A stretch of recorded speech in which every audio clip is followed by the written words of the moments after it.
Info.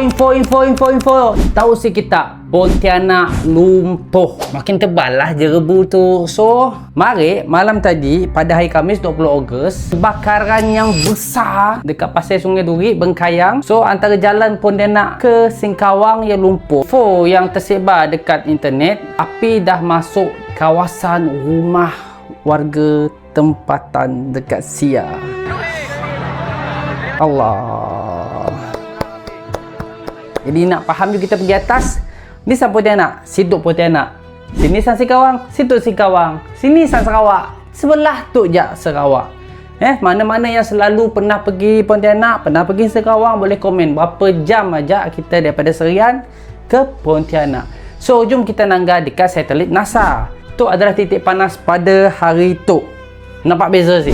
Jadi patutlah jerebu hari tu makin tebal. Si pandai hilang, terutamanya dekat bahagian Serian. Siapa orang Serian situ boleh komen.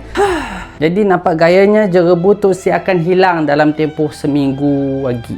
Jadi untuk kita orang semua luar nun, stay safe, jaga keselamatan. Jangan pakai face mask biasa. Pakai face mask yang sesuai untuk musim jerebu. Contohnya kami ada beri contoh dekat ruangan komen. Tak orang cari je lah. Janjinya face mask N95 ataupun N200. Jadi jaga diri kita orang semua. Murah rezeki kita orang. Assalamualaikum. Salut.